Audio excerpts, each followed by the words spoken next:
Le réseau de distribution électrique est une infrastructure critique. L'arrêt de l'approvisionnement d'énergie, typiquement sur un hôpital, peut avoir des conséquences dramatiques. On ne peut réellement plus se passer de la donnée. Le groupe Romande Énergie distribue l'énergie à 300 000 clients sur la Suisse romande. Les principales sources de production d'énergie que nous consommons en Suisse sont typiquement l'hydraulique. Et on s'approvisionne également en énergie nucléaire. On livre plus d'énergie que ce qu'on produit. On doit acheter à l'avance nos énergies. On signe des contrats jusqu'à 5 ans. Si on n'achète pas assez d'énergie, on va payer du simple au double. Comment prédire au mieux finalement la consommation de demain? Quel est le potentiel d'énergie dans les barrages? Quelle est la consommation à certaines heures de la journée? Quelle est la météo finalement qu'il va y avoir demain? Est-ce qu'il va y avoir beaucoup de soleil, donc plus de production photovoltaïque?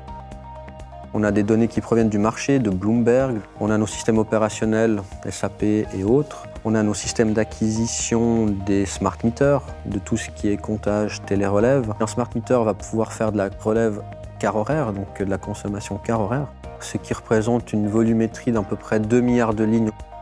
Avec Cross, filiale de Micropole, on a mis en place une architecture Talent Big Data Platform et cette partie Cloudera qui répond à différents besoins fonctionnels, qui est le stockage de données brutes, la partie Data Lake, tout ce qui est structuration de ces données sous forme de Data Warehouse. On a encore la partie Data Hub où toutes les sources convergent vers un point unique. On peut maintenant commencer à croiser toutes ces données et à provisionner d'autres systèmes.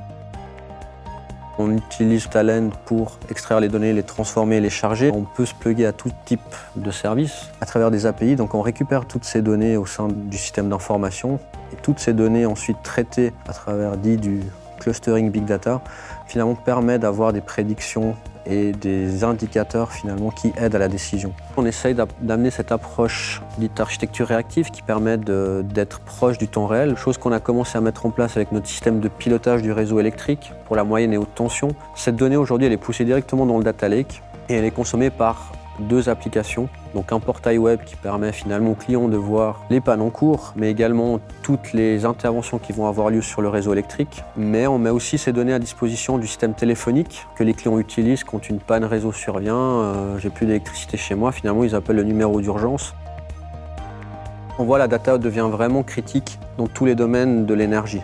Que l'on puisse distribuer au mieux finalement les clients finaux, qui sont nos consommateurs, mais également que l'on puisse minimiser les risques en termes d'achat d'énergie et de vente d'énergie sur le marché. Le métier des traders est très critique car en effet, il nécessite d'avoir une précision sur la prévision, sur les volumes qui sont vendus par rapport au prix des marchés. Il est important d'avoir une qualité sur la donnée et un contrôle sur la donnée quasi permanent. On automatise tous ces flux de données. On peut aujourd'hui lancer des calculs qui à l'époque prenaient 30 minutes. Aujourd'hui, ils prennent pas plus de 7 secondes.